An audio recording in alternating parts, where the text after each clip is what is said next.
अस्सलामु अलैकुम वरहमतुल्लाहि वबरकातहू। बिस्मिल्लाहिर्रहमानिर्रहीम। शुरू करता हूँ अल्लाह के नाम से जो बड़ा निहायत और रहम करने वाले हैं। नाजरीन, आप बड़ी दिलचस्पी से मेरे वीडियोस को देखते हैं लेकिन चैनल को सब्सक्राइब और वीडियो को लाइक करना भूल जाते हैं। नाजरीन, चैनल को सब्सक्राइब और वीडियो को लाइक कर लेना चाहे ताकि जो आइंदा आने वाले इस्लामिक वीडियोस होंगे उसकी नोटिफिकेशन आप तक पहुंच सके। नाजरीन, आज का हमारा जो अनवान है हज़रत लूत अलैहिस्सलाम की दावत और तबलीग का वाक़या। नाजरीन, शुरू करते हैं आज का और एक दिलचस्प वाक़या। कहते हैं जब हज़रत लूत अलैहिस्सलाम ने कौम को ये दावत दी कि वो सिर्फ अल्लाह की इबादत करें, इसके साथ साथ किसी को शरीक न करें और इन्हें बेहयाई के कामों से मना फरमाया, तो एक आदमी ने भी इनकी बात न मानी और ईमान कबूल न किया, न मनु काम तरक किया। वो इसी हाल पर मिस्र रहे और रसूल को अपने बस्ती से निकाल देने का इरादा कर लिया।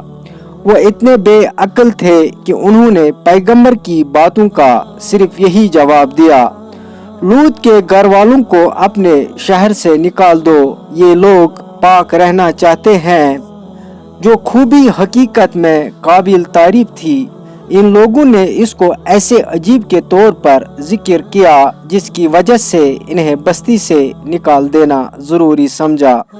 इससे इनकी परले दर्जे की हट दरी का अंदाज़ा लगाया जा सकता है। अल्लाह ताला ने आपको और आपकी बीवी के सिवा घर के तमाम अफराद को बड़े अच्छे तरीके से वहाँ से निकाल लिया और इन्हें इससे गंदगी में मलवस होने से बचा लिया, और अल्लाह ताला ने इस बस्ती को बदबूदार नमकीन पानी की झील में तब्दील कर दिया जिसमें गर्क हुआ कर वो लोग जहन्नम की भड़कती हुई आग में का ईंधन बन गए।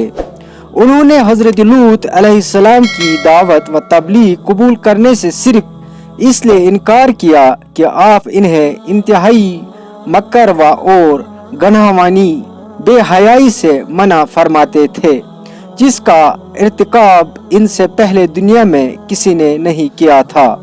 इसलिए अल्लाह ताला ने भी इन्हें वो सरजदी की, वो हमेशा के लिए एक इबरत का मरका बनकर रह गए।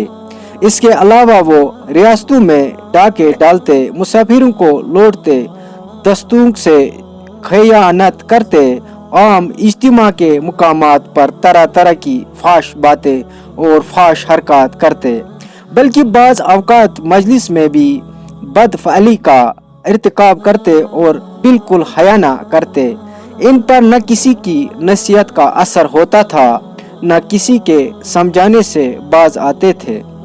इन्हें न मौजूद गुनाहों से शर्म थी, न साहिब का गुनाहों पर नदामत और न मुस्तकिल में इस्लाही की नीयत। इसलिए अल्लाह ताला ने इन्हें सख्त सजा दी। इन्होंने अपने नबी से यहाँ तक कह दिया, अगर तुम सच्चे हो तो हम अल्लाह का अजाब ले आओ।